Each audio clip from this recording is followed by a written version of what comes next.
On va travailler là sur l'évolution du jeu de haut niveau. Fondamentaux sur l'évolution du jeu de haut niveau, c'est quand même quand les meilleures équipes s'affrontent sur une même compétition, quoi. Hein, donc c'est quand même à chaque fois les Coupes du Monde qui nous donnent beaucoup d'enseignements sur l'évolution ou la non-évolution du jeu sur les Coupes du Monde. Donc du coup, les objectifs de ma séquence de formation, c'est à l'issue de ce que l'on va mettre en œuvre ce matin, pour la fin de la matinée, c'est vous allez être capable d'identifier les caractéristiques de l'évolution du jeu de haut niveau, l'évolution aussi des profils des joueurs. On va faire un travail sur les profils des joueurs pour répondre à ces nouvelles exigences du jeu. Et puis aussi, on travaillera un peu sur les méthodes d'entraînement, à la fois vous à concevoir pour, en tant qu'entraîneur Krabos ou d'internationaux de la filière jeune, leur permettre d'atteindre ce niveau d'exigence. Et également un retour d'expérience sur la manière dont fonctionne aujourd'hui le 15 de France. Hein, c'est un exemple, c'est pas un modèle, c'est un exemple. Hein. Il y a du talent là, la créativité. C'est expérimental. C'est expérimental. Ok, très bien. Alors, du coup, on va prendre. Évidemment, ça va me permettre de constituer des groupes de travail. Je vais vous passer une séquence, un montage d'essais. Alors on va zoomer sur les aspects offensifs, on va se faire plaisir, on va avoir des essais. Les plus beaux essais de la Coupe du Monde 2019. Par rapport à la vidéo qui va passer en boucle, les avant, vous allez observer les phases et les formes de jeu qui ont permis, qui ont généré des essais. Ok,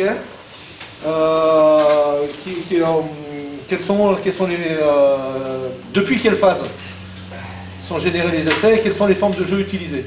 Tandis que les trois quarts, vous allez plutôt zoomer, sur les ressources des joueurs. Quelles sont les caractéristiques des joueurs que vous voyez, hein, et la vidéo, elle dure à peu près une dizaine de minutes, elle va passer 2 fois. Hein, donc peut-être que la première fois, vous allez peut-être vous l'approprier un peu, l'observer, et puis après, dès la deuxième, il va falloir produire. De manière à ce que chaque groupe, en 2 minutes, nous mette les éléments caractéristiques. Hein, c'est vraiment ce qu'il y a de caractéristiques. Vraiment de fort. Hein.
donc nous on était sur l'analyse des formes de jeu et des phases de jeu.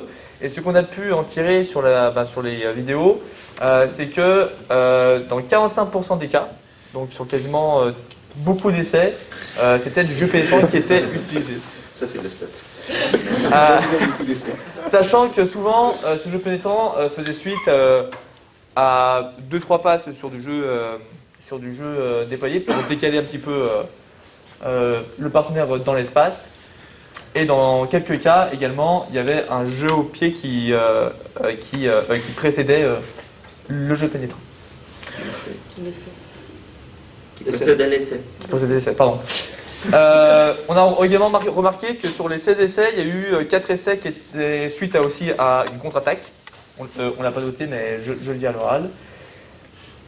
Voilà au niveau des formes. Au niveau des phases de jeu, on a remarqué qu'il y avait beaucoup d'essais sur mouvement général, de l'ordre de 55%.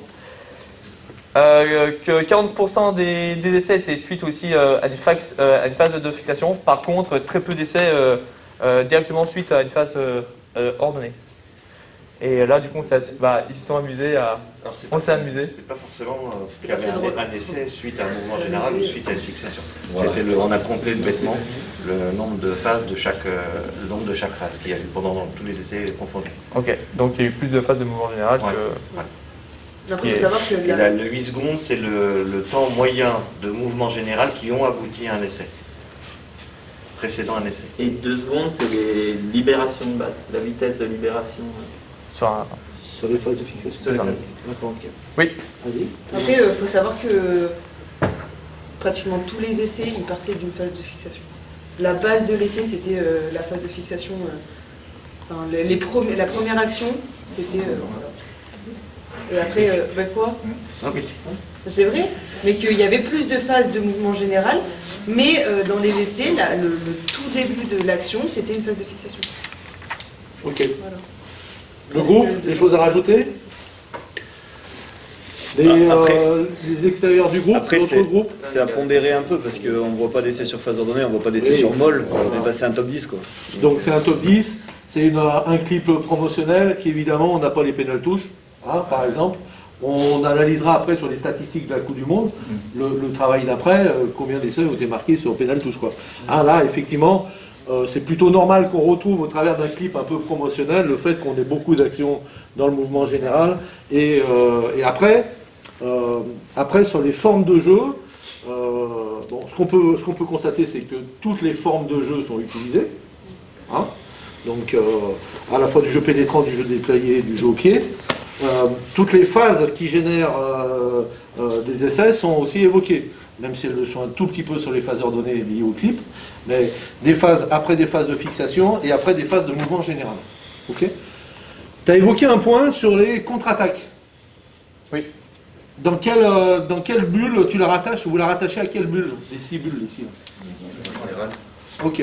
Hein, donc aussi des phases de contre-attaque. Hein. Redonne-moi un exemple de phase de contre-attaque. On a pu voir un essai qu'on a tous un peu en tête, vous avez vu quoi? C'est avec, je crois que c'est l'équipe du Japon, qui bloque un joueur adverse. Le japonais gratte le ballon, arrache le ballon et file à l'essai. D'accord. Autre phase de contre-attaque là qu'on a vu? George North. Afrique du Sud, sinon il n'y a pas de coup de pied qui est récupéré par l'ailier. Ça vient d'un coup de pied. C'est George North. C'était le Pays de Galles, ouais. Pays de Galles, contre-attaque, là, le mec avec les appuis qui passe au milieu chirurgien, etc. Hein, effectivement, des phases de contre-attaque et des phases de... Alors, turnover, changement de main, on n'a pas trop la définition. Contre-attaque, c'est plutôt des ballons qui sont perdus, qui sont perdus ou qui n'appartiennent à personne. C'est-à-dire un plaquage, un ballon qui tombe au sol, une passe, deux passes, contre-attaque du premier rideau. Un shoot un peu au fond, le ballon appartient à personne, il est en l'air, contre-attaque du plan profond, R3. Quoi. Hein, ou jeu au pied par-dessus le rideau, ou au ras qui est repris sur le R2, le ballon appartient à personne pour l'instant, et changement de statut opposant utilisateur.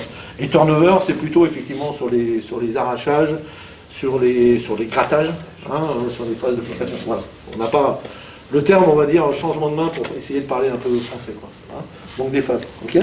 Donc globalement, on marque depuis toute les phases de jeu et avec toutes les formes de jeu. Ok? Sur le plan technique, on a différencié des éléments qui se déroulent, qu'on a pu voir sur les joueurs sur le haut du corps et d'autres plus sur le bas du corps, en sachant et en gardant en tête qu'il y a une coordination et une... comment on a dit ça? Bon bref, il y a une coordination qui se fait entre les dissociations, merci. Qui se fait entre les deux. Sur le haut du corps, on a relevé tous les éléments qui sont liés à la lutte, le raffut, tout ce qui est direct, enfin, lié au contact avec l'adversaire. Et les éléments qui sont liés à la manipulation du projectile, c'est-à-dire la balle. Donc les feintes, l'éloignement et la passe. Sur le bas du corps, on a mis en avant les appuis, donc tout ce qui est lié à la technique de course. On a discerné des joueurs qui avaient plus des appuis qui étaient forts, c'est-à-dire changement fort de direction, et d'autres qui étaient plus rythmés, comme le pilier qu'on voit franchir sur le bord de touche, dès qu'il arrive près du porteur, du plaqueur, fait de suite de petits appuis pour changer de direction. Et donc de différentes dynamiques. Sur le pied, sur le bas du corps, le pied qu'on a vu utiliser à plusieurs reprises, plutôt à bon escient. Deux objectifs qu'on a relevés sur la technique, à savoir d'une part faire basculer le rapport de force avec l'adversaire et d'autre part jouer le duel et en tout cas mettre au service du collectif cette technique. Voilà. Ok. Sur le physique, de qui? Vas-y. Du coup, nous on était sur le physique. Première chose, déjà on a englobé tout, on a essayé de faire que, comme quoi, ce qui était important c'est la morphologique, plus, international. Ouais. Donc on a noté ça qui englobe tout.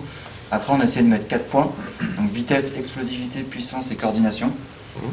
Et des sous-objectifs, des sous-mots-clés on va dire, avec pour la vitesse, la fréquence d'appui, l'explosivité et réactivité, on voyait souvent justement les changements d'appui rapides ou alors la récupération de balles, puissance, résistance au contact, donc il y a eu quelques-uns, et coordination, l'agilité, le fait dans une course de pouvoir enchaîner des tâches différentes. D'accord, ok. Sur les aspects physiques, est-ce que ça concerne des joueurs particulièrement ou ça concerne tous les joueurs? Non, on va dire que les joueurs plutôt 3/4 étaient axés sur la vitesse et l'explosivité.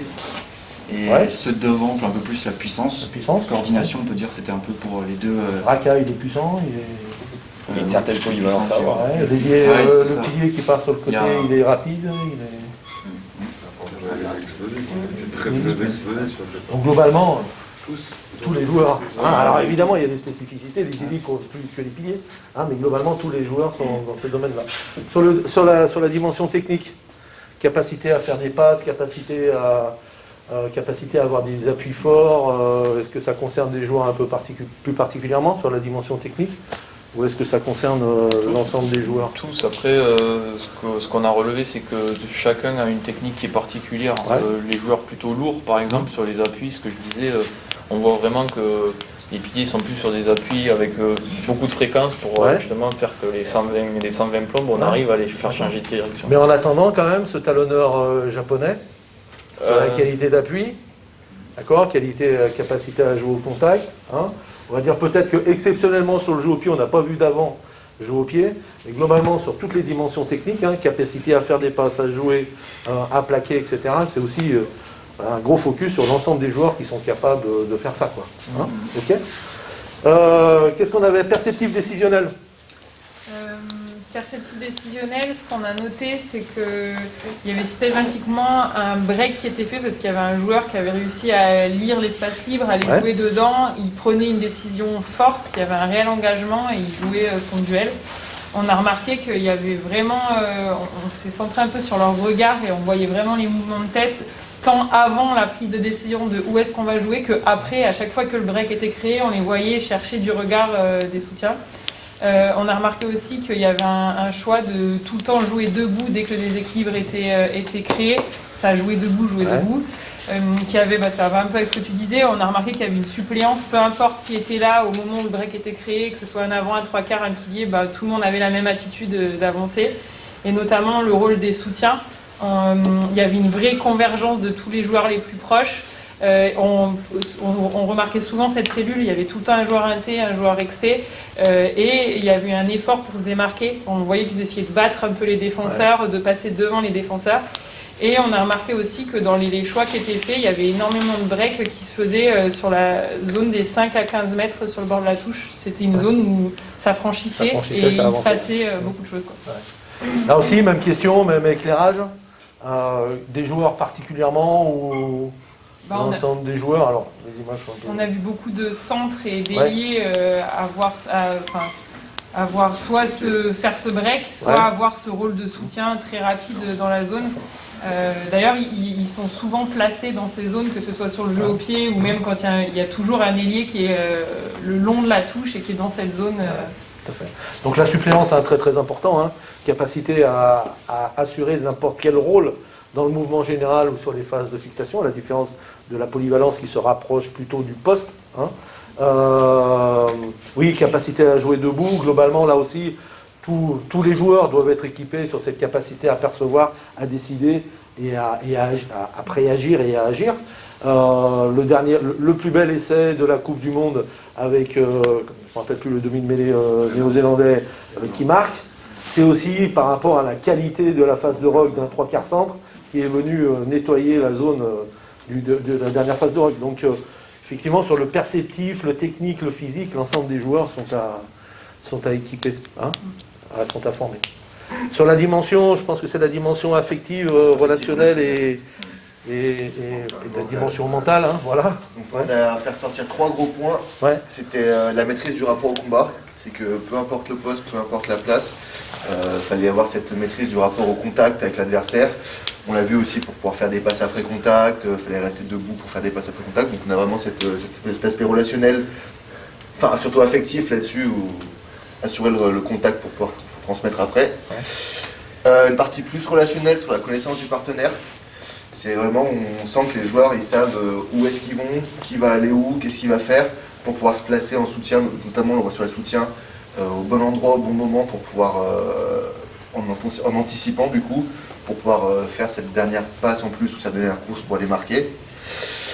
On voit aussi qu'on a discuté avec Julien là-dessus, on ne voit pas vraiment sur la vidéo, mais qu'on peut ressentir, c'est la maîtrise de l'environnement, donc le contexte du match, si c'est une finale ou si c'est un match de poule où on n'a plus rien à jouer, c'est le début et la fin du match, la gestion de la pression. Sur la finale, c'est pas pareil qu'un match Nouvelle-Zélande-Namibie en début de Coupe du Monde. Donc c'est vraiment là-dessus. Et tout ça, on s'est dit que ça jouait sur la confiance des joueurs.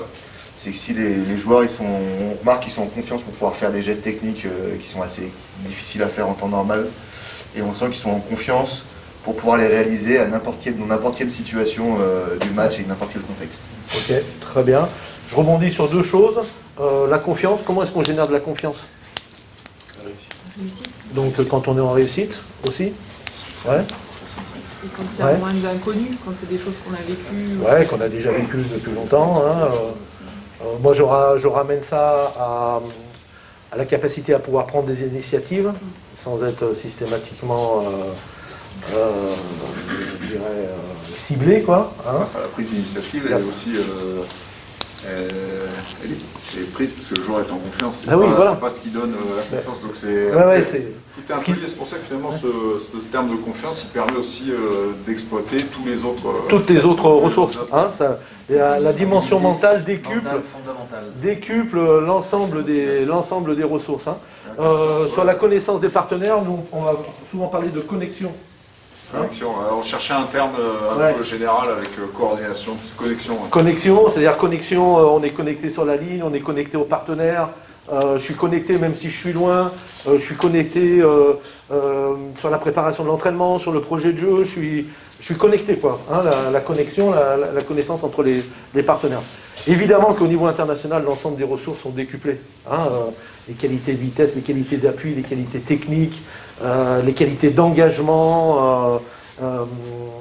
Et ce qu'on peut voir apparaître depuis quelques temps, c'est que ça concerne aussi tous les joueurs. Hein.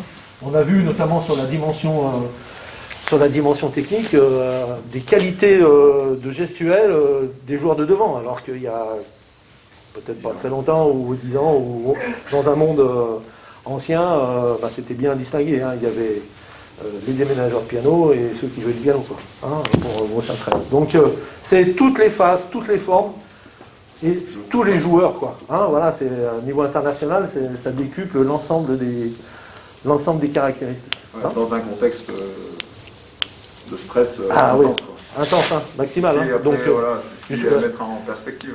Gestion des émotions, voilà, c'est sûr. C'est sûr. C'est pour ça que nous, on va entamer ça, on veut être un peu novateur là-dessus, hein. Les Français, hein, parce qu'on sait aussi que ça peut être un peu un de nos points faibles, hein, la gestion des émotions. Hein. Filer un coup de... Voilà, ça nous a coûté, enfin, on devrait être capable de gagner des matchs à 14 aussi, mais bon, c'est un moment quand même particulier du match où on est en train de rentrer dans leur camp, on est en train de les concasser et on est sur une phase où on doit marquer, quoi. Hein, voilà, donc, ok. On rebascule là. Les appuis. Quelque chose de très très important, la volonté de jouer debout pour avancer. Hein. Le rugby, première règle du rugby, le rugby est un sport qui se joue debout. Hein, mais surtout on va tout faire pour effectivement continuer à avancer en direction de la ligne de but adverse. La volonté aussi sur les relances de jeu, d'essayer de jouer les duels plutôt sur l'extérieur, pas forcément rentrer dans des murs, sauf sur des moments un peu très particuliers du match, hein, où on est sur un temps faible, où aussi on veut faire tourner un peu le chronomètre, hein, où il reste 2 minutes à jouer, où bien évidemment on mène de 1 point et on va faire des pick and go à gauche, à droite pour que le chronomètre tourne. Hein, là on est dans la dynamique où on va aller marquer des essais. L'activité au sol aussi, très très importante. Hein, on l'a bien vu notamment sur l'essai des Blacks, hein, la capacité à rebondir et à présenter le ballon dans son camp. La réactivité des soutiens, vous les avez évoqués. La manipulation de tous les joueurs et aussi plus particulièrement des joueurs de devant. Hein. C'est quelque chose à pointer. La volonté de contre-attaquer et de ne pas rendre les ballons. Donc ça c'était... et notamment, je pointe un peu le travail autour des transitions. Hein. Les transitions, c'est... comme vous l'avez évoqué là-bas, les phases de contre-attaque ou les phases de turnover. La capacité de jouer dans l'espace libre à la main ou au pied, hein, 2 fois, hein, Lopez dans le dos ou pour Raka, les Néo-Zélandais aussi sur l'ailier aussi, déplacer rapidement le ballon dans l'espace libre. Capacité à manipuler dans des petits espaces aussi, on a parlé du jeu dans les 15 mètres, hein, petits espaces et sous pression là. La capacité des relayeurs, vous avez évoqué les rocks qui durent à peine 2 secondes, hein, donc la capacité à tout mettre en œuvre pour que dès qu'on est dans l'avancée, dès qu'on est dans des ballons verts, par rapport à ce qu'on commence nous à identifier sur les projets de Jeux France, hein, c'est les relayeurs qui mettent de la vitesse au ballon quand il y a de l'avancée, la capacité à retourner au jeu, à revenir au jeu et à enchaîner les tâches, ça c'est mis en avant par le demi-mêlée, à chaque fois je bouffe son nom, qui est plaqué, qui fait la passe au sol et qui finalement, 3 secondes après, c'est lui qui marque dans le but. Hein. Capacité des joueurs éloignés à constituer une menace, hein, donc on l'a vu, hein, notamment sur les déplacements par le pied. Voilà, globalement quelques éléments sur la dimension technico-tactique, et puis après on verra un peu sur la dimension physique. Hein, donc ça reprend un peu tout ce qu'on a dit, hein, volonté de jouer dans les espaces libres, volonté de jouer debout, utiliser les opportunités de contre-attaque, qualité des duels et multiplication des choses à faire sur le terrain. Vous avez parlé de suppléance, hein, aussi, par tous les joueurs. Et sur la dimension physique, là ça n'a pas été évoqué, on le verra juste après, c'est quand même la durée des temps de jeu effectifs de plus en plus élevés.